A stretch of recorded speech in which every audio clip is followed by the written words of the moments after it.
할렐루야. 우리 함께 은혜 받을 하나님의 말씀 보도록 하겠습니다. 오늘 함께 은혜 받을 하나님의 말씀은 잠언서 22장 6절 말씀. 이 말씀 가지고 마땅히 행할 길을 가르치라 라는 제목으로 하나님의 말씀 전하도록 하겠습니다. 가지고 계신 주보를 펴시면 됩니다. 우리 같이 한번 잠언서 22장 6절 말씀 함께 읽도록 하겠습니다. 시작. 마땅히 행할 길을 아이에게 가르치라. 그리하면 늙어도 그것을 떠나지 아니하리라. 한 번만 더 읽어봅니다. 시작. 마땅히 행할 길을 아이에게 가르치라. 그리하면 늙어도 그것을 떠나지 아니하리라. 아멘. 할렐루야. 예, 사랑 축복합니다. 오늘 하루도 하나님의 은혜 안에서 좋은 일이 넘쳐나기를 주의 이름으로 간절히 축원합니다. 부모된 입장에서 자녀들을 좀 바라볼 때에 어떤 자녀에게 나름 유산으로 좀 남겨주고 꼭 이렇게 좀 살아갔으면 좋겠다라고 하는 부모의 소원이 있겠죠. 예, 뭐 여러 가지로 우리가 말할 수 있겠지만 크게 두 가지를 이야기할 수 있을 것 같습니다. 첫 번째는 뭐냐면 이제 더 이상 자녀와 함께 할 수 없는 그런 상황이 왔을 때 자녀들이 굳건한 모습으로 인생을 잘 살아갈 수 있는 그러한 모습. 아마 이 부분은 모든 부모가 자녀들에게 아마 이렇게 됐으면 좋겠다라고 소원하는 그런 내용의 모습일 겁니다. 또 한 가지는 이제 예수 믿는 저희들에게 있어서는 어찌하든지 세상의 여러 가지 많은 유혹과 미혹 속에 잘못된 길로 가지 않고 하나님이 원하시는, 하나님이 기뻐하시는 삶을 통하여서 결국은 하나님의 도우심과 하나님의 함께하심이 내 인생에 있어서 가장 귀한 축복이고 은혜가 되어지고, 할렐루야. 예, 더 나아가서는 이 자녀가 끝까지 믿음 지킴을 통해서 하나님의 나라에 합당한 자가 되어지는, 아마 이 두 가지 내용들, 이 부분이 부모가 자녀들에게 있어서 가장 소원하는 그런 내용의 모습이 아닐까라는 판단이 듭니다. 그런 의미에서 오늘 본문 말씀인 잠언서 22장 6절은 지혜왕 솔로몬을 통하여서 다음 같은 말씀으로 설명하고 있다라는 거예요. 첫 번째는 마땅히 행할 길을 아이에게 가르치라는 겁니다. 부모된 자로서 아이에게 너희들 이렇게 살아가는 것이 마땅히 행할 길이다. 뒤에서 소개하겠지만 이게 사람의 본분이고 이것이 우리가 살아가는 인생의 목적이다라는 사실에 대해서 세상으로부터 받는 여러분 그런 지식이 아니라 나를 낳아주고 길러주신 그 부모를 통하여서 아이들에게 반드시 가르치는 그러한 모습이 있어야 함을 말하고 있고, 그리하면 오늘 성경은 말하고 있습니다. 늙어도 그것을, 여기서 말하는 그것은 마땅히 행할 길이겠죠. 그것을 떠나지 아니하리라 라고 하면서 부모가 이제 자녀와 함께 하지 않을 때에 그 말씀이 그 자녀를 이끌어 나가는 그런 모습이 되어질 수 있다는 것을 저희들에게 설명하고 있다는 겁니다. 그래서 저는 한 주간 이 마땅히 행할 길을 가르치라라는 제목을 가지고요, 이 마땅히 행할 길이 도대체 뭐냐, 그리고 이 마땅히 행할 길을 가르쳐야 되는 이유가 무엇인지에 대해서 좀 설명하고, 그리고 좀 더 구체적으로 마땅히 행할 길, 제가 이제 주보에는 4가지를 기록해 놨습니다. 이 부분을 과연 나는 나의 자녀들에게 가르치고 있는지, 혹은 부모된 저로부터 내가 이러한 가르침을 받았는지 우리 스스로도 생각을 해야 될 거 아니에요. 결국은 여러분 자녀들은 부모를 본받는 겁니다. 아멘. 그렇기 때문에 내가 바로 서야 돼요. 예, 나는 바로 서지 않으면서 자녀한테 아무리 얘기해봐야 소용이 없고요. 부모가 바로 선다고 해서 꼭 자녀가 부모의 믿음을 본받는 것도 아니기 때문에 여튼 어찌하든지 선한 영향력을 자녀들에게 끼치기 위해서는 내가 바로 서야 되는데, 자녀들에게 이제 가르쳐야 할 이 마땅히 행할 길에 대해서 나는 어떤 태도를 가지고 살고 있는지를 한번 스스로 점검해 보시는 귀한 모습이 있기를 바랍니다. 자, 여러분 이제 먼저 가지고 계신 우리 주보를 푸시게 되면 제가 첫째라고 해서 다음과 같은 질문을 써놨는데 같이 한번 읽어보도록 하겠습니다. 시작. 마땅히 행할 길이란 무엇을 말하는 것일까요? 라고 해서 전도서 12장 13절 말씀을 보게 되면 이런 말씀이 있습니다. 같이 읽어봅니다. 시작. 일의 결국을 다 들었으니 하나님을 경외하고 그 명령을 지킬지어다. 이것이 사람의 본분이니라. 마땅히 행할 길이라는 이 내용과요, 전도서 12장 13절에 나오는 사람의 본분이라는 이 부분, 그리고 에베소서와 디도서에 나와 있는 하나님이 우리에게 원하시는 삶, 이 내용이 결코 다르지 않다라는 거예요. 그러면 이 내용은 도대체 뭐냐? 여러분, 첫째, 마땅히 행할 길이란 무엇을 말하는 것일까요? 라고 하면서 그 밑에 제가 뭐라고 써놓은 내용이 있는데 그 부분을 한번 같이 한번 읽어보기 원합니다. 자, 같이 읽어보겠습니다. 시작. 하나님을 경외하고 그 명령을 지키는 것, 즉 사람의 본분을 말하는 것입니다. 예, 마땅히 행할 길이란 사람의 본분을 말하는 것이고요. 그 사람의 본분은 무엇이냐? 오늘 성경은 하나님을 경외하고 그 명령을 지키는 것이라고 저희들에게 설명하고 있다는 겁니다. 이 사실에 대해서 저희들이 흔들림 없는 그러한 삶의 자세와 태도를 가지고 신앙생활을 해야 된다는 거예요. 마땅히 우리가 살아가야 될 여러분 인생의 모습이 있습니다. 그리고 이것을 성경은 사람의 본분이라고 얘기합니다. 그런데 그 내용이 무엇이냐? 하나님 경외하고 그 명령을 지키는 것이라고 저희들에게 설명하고 있다는 거예요. 자, 그렇다면 둘째입니다. 마땅히 행할 길인 사람의 본분을 가르쳐야 하는 이유는 무엇인가요? 라고 해서 제가 몇 가지를 써놨는데요. 자, A번부터 한번 읽어보겠습니다. 자, A번입니다. 시작. 하나님의 심판이 있기 때문입니다. 다시 한번요. A번 시작. 하나님의 심판이 있기 때문입니다. 관련된 말씀입니다. 전도서 12장 13절로 14절 같이 한번 읽어봅니다. 시작. 일의 결국을 다 들었으니 하나님을 경외하고 그 명령을 지킬지어다. 이것이 사람의 본분이니라 라고 하면서 마땅히 행할 길에 대해서 이게 사람의 본분이고 하나님을 경외하고 그 명령을 지키는 것이다 라고 오늘 솔로몬이 전도서를 통해서 여러분 그러한 얘기를 한 다음에 14절에 이렇게 결론 짓고 있어요. 여기가 중요합니다. 같이 읽어보겠습니다. 시작. 하나님은 모든 행위와 모든 은밀한 일을 선악간에 심판하시리라.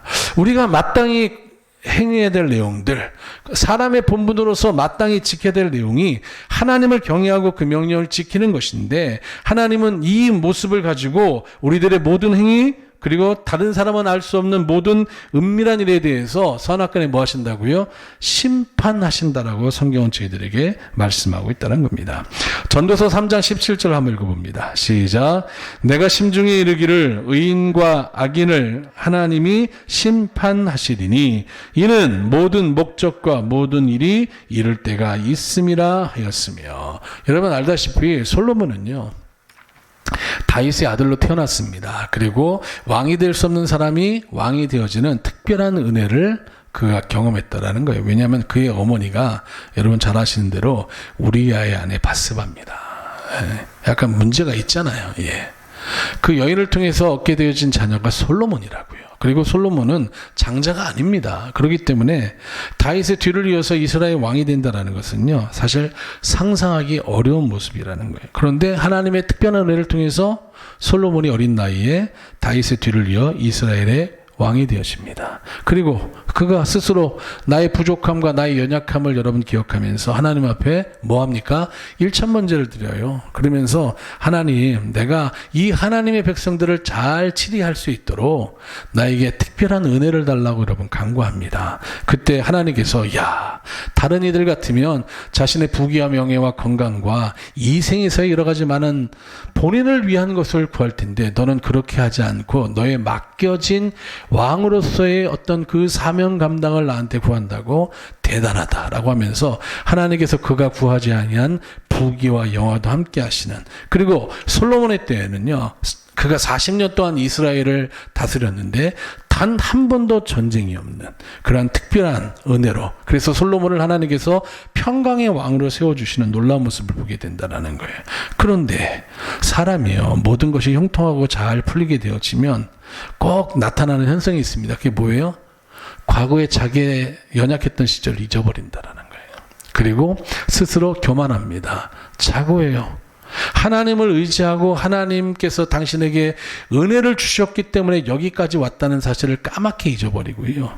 하나님이 주신 이 축복들을 내가 어떻게 하면 관리하고 이것을 잘 시스템을 만들어서 하나님 없이도 내가 풍성한 삶을 살 수 있는 여러분 그러한 모습으로 주변의 많은 사람들과 성경에서 그 많은 하나님의 말씀이 그 많은 그런 여러분 혼인을 펼쳐나가기 시작합니다. 그래서 그의 아내가 첩가지에서 1000명이나 되어지는 이 기가 막힌 여러분 태도를 갖는다라는 거예요. 물론 왕이기 때문에 뭐 자신이 원하는 사람을 자신의 아내로 삼을 수 있겠죠. 그렇지만 하나님을 알지 못하는 이방 여인들과 자신의 삶의 안정을 위하여서 하나님의 말씀이 금하고 있음에도 불구하고 그것을 타협해 나가는 우리의 모습도 있죠. 하나님이 분명히 금하는 게 있어요. 하나님이 원하시는 게 있지만 하나님께서 하지 말라라고 저희들에게 명하는 것이 있는데도 불구하고 그것이 당장 나의 현재와 미래에 유익이 된다고 생각하여서 하나님의 말씀을 저버리고 여러분 세상 사람들이 하는 그러한 모습으로 나아가는 저희들의 모습도 있는 것을 보게 되어지는데 당시 솔로몬이 그랬다라는 거예요. 결국 이것 때문에 큰 문제가 생겨져서 그가 하나님께로부터 거의 버림받을 뻔하게 됩니다. 근데 오늘 우리가 전도서를 통해서 알게 될 수 있겠습니다만은 그가 하나님의 특별한 은혜 속에서 만세의 모든 것은 때가 있고 날 때가 있으면 죽을 때도 있는데 내가 가만히 인생을 돌아봤더니 지혜의 왕이잖아요. 마지막 때는 하나님께서 의인과 악인을 심판하시는 때가 있다는 사실을 그가 깨닫게 되어집니다. 예. 솔로몬은 마지막 때에 나의 인생에 심판이 있다는 사실을 깨닫게 되어지고 그가 여러분 화들짝 놀라서 다시금 하나님께로 돌아오는 말년에 그런 장면을 우리가 성경을 통해서 보게 된다는 거예요. 자, 그러면 솔로몬이 소위 깨달았다라고 얘기하는 그런 인생의 지혜, 여러분 가지고 계신 주보에 보게 되면 전도서 3장 1절로 12절 말씀을 제가 기록해놨는데 이 부분을 한번 천천히 함께 좀 읽어보기를 원합니다. 자, 같이 한번 읽어보겠습니다. 시작. 천하의 범사가 기한이 있고 모든 목적이 이를 때가 있나니 날 때가 있고 죽을 때가 있으며 심을 때가 있고 심은 것을 뽑을 때가 있으며 죽일 때가 있고 치료시킬 때가 있으며 헐 때가 있고 세울 때가 있으며 울 때가 있고 웃을 때가 있으며 슬퍼할 때가 있고 춤출 때가 있으며 돌을 던져 버릴 때가 있고 돌을 거둘 때가 있으며 안을 때가 있고 앉는 일을 멀리 할 때가 있으며 찾을 때가 있고 잃을 때가 있으며 지킬 때가 있고 버릴 때가 있으며 찢을 때가 있고 꿰맬 때가 있으며 잠잠할 때가 있고 말할 때가 있으며 사랑할 때가 있고 미워할 때가 있으며 전쟁할 때가 있고 평화할 때가 있느니라. 일어난 자가 그 수고로 말미암아 무슨 이익이 있으랴. 하나님이 인생들에게 노고를 주사 애쓰게 하신 것을 내가 보았노라. 하나님이 모든 것을 지으시되 때를 따라 아름답게 하셨고 또 사람에게 영원을 사모하는 마음을 주셨느니라. 그러나 하나님이 하시는 일의 시종을 사람으로 측량할 수 없게 하셨도다 라고 하면서 솔로몬이 깨닫게 되어진 모습입니다. 12절이에요. 시작. 사람이 사는 동안에 기뻐하며 선을 행하는 것보다 나은 것이 없는 줄을 내가 알았고. 내가 인생 사면서 가장 중요한 것이 도대체 뭘까? 그 사실을 여러분 솔로몬이 깨닫게 되어진데 그게 뭐예요? 내가 기뻐하면서 선을 행하는 것보다 나은 것이 없다는 사실을 깨닫게 된다는 거예요. 여기서 말하는 선을 행한다는 게 뭡니까? 쉽게 얘기하면 하나님이 우리에게 명하여 주신 그 생명의 말씀에 순종하는 삶을 말하고 있다는 거예요. 하나님이 우리에게 허락하여 주신 생명의 말씀에 내가 기뻐함으로 억지로 여러분 그냥 마지못해서 하는 게 아니고요. 하나님이 우리를 위해서 허락하여 주신 그 생명의 말씀에 대해서 내가 정말 기쁜 마음으로 순종하는 것보다 내 인생에 내가 그동안 지나왔던 삶을 돌아봤더니 내가 행했던 그 어떤 것보다도 이것만 못하다라는 사실을 그가 깨달았다라는 거예요. 왜? 심판이 있기 때문에요.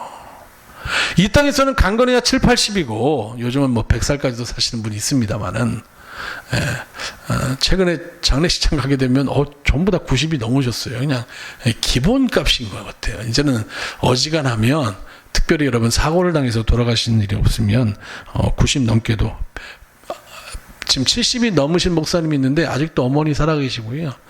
열심히 건강관리하려고 수영장 다니시는 분도 있고 막 그렇습니다. 그래도 여러분 이 땅에서 100살 넘어가면 그 대부분 우리가 결국은 생을 마감하는 그런 모습을 보게 되지 않습니까? 근데 그것으로 끝나지 않는다라는 거예요. 솔로몬이 그것을 노년에 깨닫고 마지막 단 내가 죽는데 나의 육신의 장막이 이제는 무너지는데 그때 하나님께서 너희가 이 육체를 가지고 지난 날 너 어떤 삶을 살았니? 라고 하면서 우리 삶에 대해서 하나님이 판단하시는 그때가 있다는 사실을 내가 기억해 보니 내가 이 세상 살면서 기뻐함으로 하나님의 말씀에 순종하는 것보다 더 나은 것이 없다는 사실을 내가 비로소 깨닫게 되어졌다라고 하면서 그가 뭐라고 얘기하는 거예요? 이래 결국을 다 들었으니 하나님을 경외하고 그 명령을 지킬지어다. 이것이 사람의 본분이니라. 하나님은 모든 행위와 모든 은밀한 일을 선악간에 심판하시리라 라는 사실을 알게 되셨다라고 오늘 성경 말하고 있다는 겁니다. 요한복음 5장 29절을 보게 되면 예수님 또한 심판에 대해서 여러분 말씀하고 있다는 거예요. 같이 한번 읽어봅니다. 시작. 선한 일을 행한 자는 생명의 부활로, 악한 일을 행한 자는 심판의 부활로 나오리라. 요한복음 3장 36절 보게 되어지면요, 여러분 세례 요한 잘 아시죠? 세례 요한이 다음과 같은 여러분 말씀을 전합니다. 같이 한번 읽어볼게요. 시작.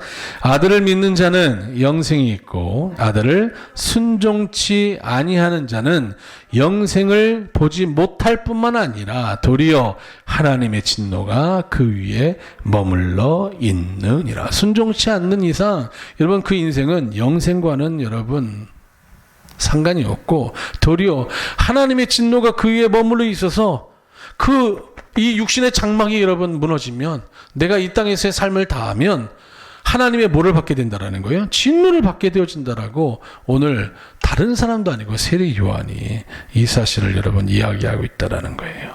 예수님도 마태복음 7장 21절 산상수훈을 통해서 다음과 같은 말씀을 하고 계십니다. 같이 한번 읽어보겠습니다. 시작. 나더러 주여 주여 하는 자마다 천국에 다 들어갈 것이 아니요 다만 하늘에 계신 내 아버지의 뜻대로 행하는 자라야 들어가리라. 그래서 여러분 비번입니다. 심판의 기준은 결국 뭐라는 거예요? 하나님을 경외하고 그 명령을 지키는 것인 아버지의 뜻대로 행하는 자, 아들을 순종하는 자, 선한 일을 행하는 자라고 오늘 성경은 여러분 저희들에게 말씀하고 있다는 겁니다. 뭐 중요하다고 표시한 부분은 좀 넘어가고요. 셋째 한번 읽어보겠습니다. 셋째 질문입니다. 제가 읽어볼게요. 자, 그렇다면 구체적으로 자녀에게 부모된 우리는 뭘 가르쳐야 하는 것일까? 크게 네 가지 있다고 이렇게 말씀을 드렸습니다. 이 네 가지에 대해서 나는 과연 가르쳤는지 혹은 나는 가르침을 받았는지, 가르침을 받았다고 하면 나는 이대로 살고 있는지 여러분 우리 자신을 한번 돌아봐야 돼요. 왜냐하면 이걸 가지고 하나님께서 어떻게 하신다고요? 저희들을 판단하신다고요. 적어도 솔로몬은 이 내용을 가지고, 아니 성경에 등장하는 많은 믿음의 사람들은 이것을 기뻐하면서 이대로 살기 위해 매우 힘쓰고 애썼다라는 사실을 우리가 성경을 통해서 알 수 있다는 겁니다. 자, 먼저 첫 번째 A입니다. 자녀들에게 가르쳐야 될 내용 A번 같이 한번 읽어보겠습니다. 시작.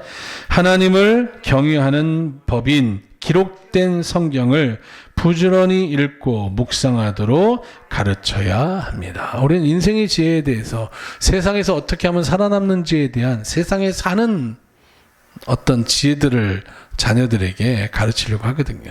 근데 성경은 그것보다 더 우선적으로 가르쳐야 될 것이 있는데 그게 뭐냐면 하나님을 경외하는 법인 성경을 가르쳐야 되고 성경을 1차적으로는 부지런히 읽고 묵상하는 그 태도를 가져야 된다라고 그렇게 가르쳐야 된다라고 말하고 있다라는 겁니다. 관련된 말씀입니다. 디모데후서 3장 15절로 17절. 그렇다면 성경은 우리에게 무엇을 기록하고 있는가? 같이 한번 읽어봅니다. 시작. 또 내가 어려서부터 성경을 알았나니 성경은 능히 너로 하여금 그리스도 예수 안에 있는 믿음으로 말미암아 뭐에 이르는 구원에 이르는 지혜가 있게 하느니라. 자, 예수 믿고 하나님의 백성이 되어졌어요. 우리가 죄에서 구원받았습니다. 그래서 이제는 하나님과 상관없는 외인이 아니라 하나님의 백성이요 하나님의 자녀가 되어지는 특권을 얻게 됐다라는 거예요. 근데 여러분 이걸로 우리가 이 세상 살다가 그냥 끝나는 게 아니라 이제는 저희 또 한 번의 구원을 받아야 되는데 그게 뭐예요? 영원구원입니다. 천국 가는 구원 받아야죠. 그러려면 뭐를 여러분 가까이 하고 무엇을 믿음으로 지키는 삶의 태도를 가져야 된다고요? 성경에 기록된 말씀이에요. 다시 한번 15절 읽어보겠습니다. 시작. 또 내가 어려서부터 성경을 알았나니 성경은 능히 너로 하여금 그리스도 예수 안에 있는 믿음으로 말미암아 구원에 이르는 지혜가 있게 하느니라. 모든 성경은 하나님의 감동으로 된 것으로 교훈과 책망과 바르게 함과 의로 교육하기에 유익하니 이는 성경은 얘기하는 거예요. 성경은 하나님의 사람으로 온전케 하며 모든 선한 일을 행하기에 온전케 하려 함이니라. 여러분 이 성경 기록된 하나님의 말씀이 가지는 능력이 있다라는 거예요. 아시다시피 솔로몬이 특별한 여러분 깨달음이 있었다고 얘기하잖아요. 그게 뭐예요? 내가 이 세상 사는 날 동안 기쁨으로 선을 행하는 것보다 더 나은 것이 없다는 사실을 깨달았다라는 거예요. 성경은 우리로 하여금 하나님의 사람으로 온전케 할 뿐만 아니라 모든 선한 일을 행하기에 온전케 하는 여러분 능력이 되어진다라고 오늘 성경 말하고 있다는 겁니다. 그래서 구약성경 신명기 6장 6절로 7절 말씀을 보게 되면 너희 부모된 자들은 자녀들에게 이렇게 부지런히 가르쳐야 된다라고 여러분 설명하고 있다는 거예요. 읽어보겠습니다. 시작. 오늘날 내가 내게 명하는 이 말씀을 너는 마음에 새기고. 여러분 먼저 부모된 자가 그렇게 하라는 거예요. 먼저 하나님의 말씀을 마음에 새기라는 겁니다. 잊지 말라는 거예요. 7절이요. 내 자녀에게 부지런히 가르치며 집에 앉았을 때든지 길에 행할 때든지 누웠을 때든지 일어날 때든지 이 말씀을 강론할 것이며. 신명기 6장 8절로 9절입니다. 시작. 너는 또 그것을 내 손목에 메어 기호를 삼으며 내 미간에 붙여 표를 삼고 또 내 집 문설주와 바깥문에 기록을 지니라. 보는 곳곳마다 하나님의 말씀을 상고할 수 있도록 여러분 그렇게 하라는 거예요. 베드로전서 1장 22절로 25절입니다. 왜 그렇게 해야 되느냐?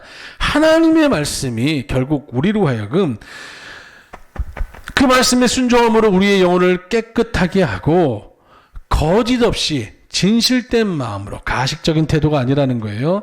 형제 사랑할 수 있는 그러한 여러분 특별한 은혜를 더하여 주고 무엇보다도 이제는 말씀으로 다시 태어나는 거듭난 삶을 살할 수 있다라고 오늘 성경 말하고 있다라는 거예요. 우리가 요한복음 3장을 보게 되면 니고데모라는 사람이 예수님께 찾아옵니다. 그리고 예수님께 당신의 모습을 보니 정말 당신은 하나님의 사람입니다. 막 칭찬을 해요. 그런데 예수님께서 니고데모가 자기에게 왜 찾아온지를 아시고 천국에 대한 여러분 이야기를 합니다. 그게 뭐예요? 사람이 거듭나지 않으면 하나님의 나라를 볼 수 없다라는 거예요. 이 말은 뭡니까? 천국에 대한 믿음을 가질 수가 없다라는 거예요. 그때 니고데모가 얘기합니다. 거듭남이란 다시 태어나는 건데 아니 제가 이 나이에 어떻게 다시 태어날 수 있습니까?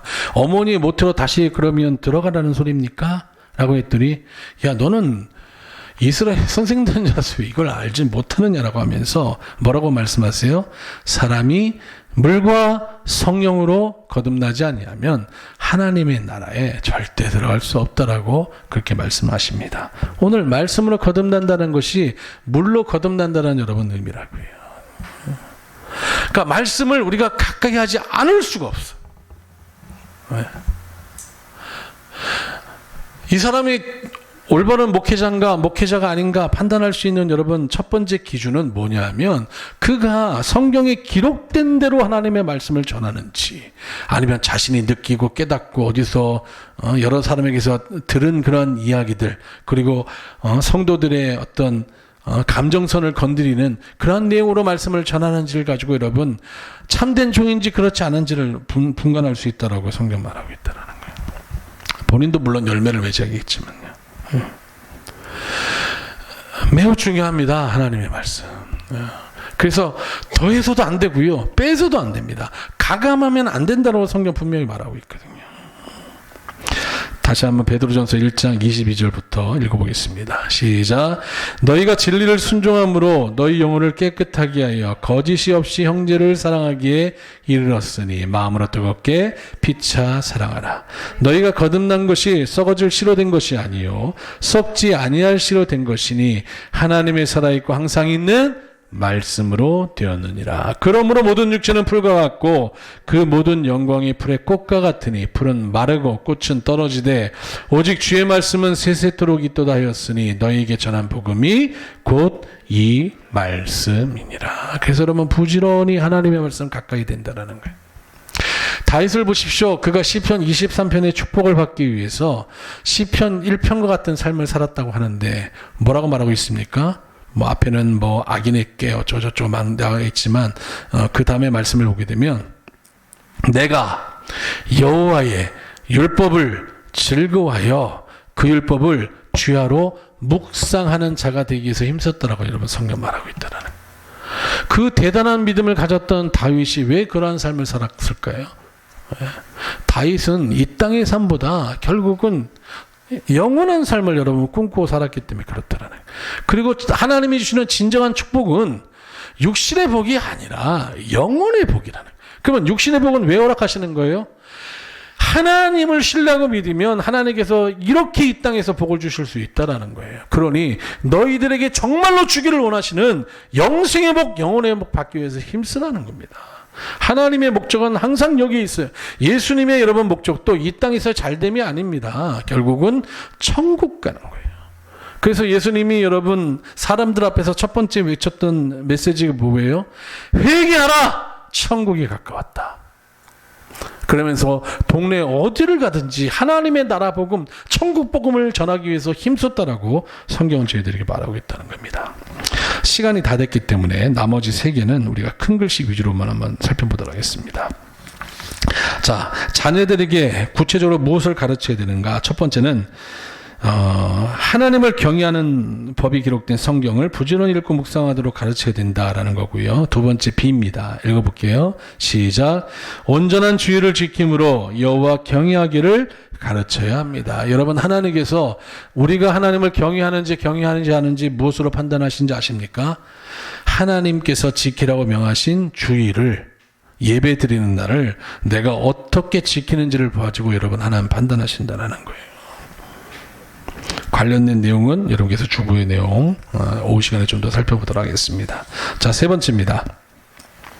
자녀들에게 뭘 가르쳐야 되느냐? 10번 읽어봅니다. 시작.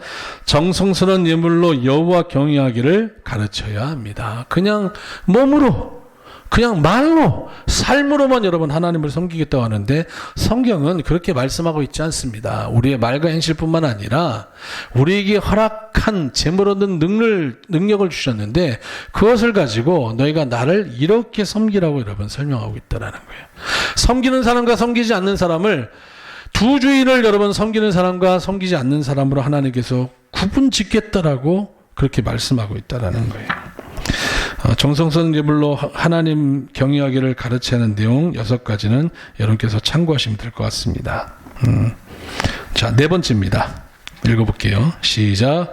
어른을 공경해야 하며 효를 행하여 부모에게 보답하기를 가르쳐야 한다. 이 네 가지가 있다라는 거예요. 예. 어른을 공경해야 된다는 겁니다. 우습게 여기면 안 되고요. 예. 우러러보고 존경스러운 마음으로 쳐다볼 수 있는. 물론 현실은 저도 느낍니다만은 어른을 찾아보기가 힘들어요. 어른스러운 어른. 예. 어딜 가나 요즘 그런 이야기들 다들 많이 하는 것 같아요. 예. 진짜 어른을 찾아보기가 힘들어요. 예. 그냥 나의 안위와 내가 목적한 바를 이루기 위해서 사람들 줄 세우고 사람들 말 잘 듣게 하는 그런 이들은 있을지언정 이제 보통 우리가 권력자들이 그렇죠. 진짜 어른이에요. 예. 진짜 어른을 찾아보기 힘든 그런 시대를 살고 있습니다. 그러함에도 불구하고 자녀된 자들에게는 어른을 공경해야 된다고 가르쳐야 되고요. 또 한 가지는 뭐냐면 효를 행하여서 그 부모에게 보답하기를 가르쳐야 된다는 겁니다. 왜 그렇습니까? 그게 하나님께서 우리에게 명하여 주신 계명이에요. 생명의 말씀입니다. 우리가 매주마다 십계명을 여러분 함께 교독하잖아요. 첫 번째, 두 번째, 세 번째, 네 번째는 하나님과의 어떤 관계 속에 나타내야 될 계명들을 한다면 제5계명 뭡니까? 내 부모를 공경하라. 이건 여러분 사람과 사람 사이에 지켜야 될 계명 가운데 첫 번째라는 거예요. 과거에도 현재에도 복음을 막론하고 마땅히 해야 될 것인데 그렇지 못한 모습을 보였기 때문인지 몰라도 사람과 사람 사이에서 지켜야 될 첫 번째 계명으로 내 부모를 공경하라라고 말하고 있고요. 그 다음에 신약에 와서는 여기에 살이 좀 더 붙었는데 그게 뭐예요? 내 부를 공경하면 이건 약속 있는 첫 계명이라는 거예요. 그리고 내가 이 땅에서 잘 되고 장수하는 복을 하나님께서 허락하실 거예요. 우리가 하나님에 대한 믿음이 있다면 그분의 하신 말씀에 대해서도 신뢰가 있어야 되지 않겠습니까? 하나님은 믿는데 그분의 말씀은 신뢰를 안 해서 안 지켜요. 여러분 그러면 하나님 편에서는 너는 나를 안 믿는구나. 민수기 14장에 의하면 네가 나를 멸시하는구나. 여러분 그렇게 여기신다는 거예요.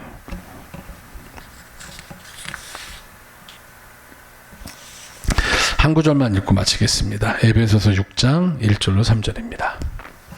조금만 지나가면 있어요. 자, 읽어보겠습니다. 시작. 자녀들아, 너희 부모를 주 안에서 순종하라. 이것이 옳으니라. 내 아버지와 어머니를 공경하라. 이것이 약속 있는 첫 계명이니 이는 내가 잘되고 땅에서 장수하리라. 부모를 순종하되 주 안에서 말씀 안에서 순종하라고 말하고 있고요. 또한 내 아버지 어머니를 공경하라. 앞서 말씀드린 거에 의하면 효를 행하여 부모의 은혜를 보답하라는 거예요. 그러면 이게 약속 있는 첫 계명이기 때문에 네가 이 세상 사는 날 동안 누가요? 하나님께서 너에게 잘되고 땅에서 장수하는 축복을 허락해 주시겠다는 겁니다. 하나님은 여호와 하나님이시잖아요. 약속하신 것을 이루시는 하나님 아니겠습니까? 이 사실을 꼭 기억하시면서 자녀들에게 가르쳐야 될 네 가지, 이 모든 것들은 결국은 영혼의 축복이 여러분 그 포커스가 맞춰져 있다는 사실 기억하면서 이것을 가르치는 일에 또 내 스스로도 이러한 삶을 살기 위해서 내가 얼마나 힘쓰고 있었는지 스스로를 돌아볼 수 있는 귀한 모습 되어져서 이 세상 사는 날 동안 하나님이 함께 하시는 놀라운 은혜와 축복, 더 나아가서는 주님 앞에 서는 날 하나님의 나라에 합당한 자로 여김을 받을 수 있는, 그래서 첫째 부활에 참여할 수 있는, 천국에 들어갈 수 있는 놀라운 은혜와 축복을 누리시는 저와 여러분 되어지기를 주님의 이름으로 간절히 축원합니다.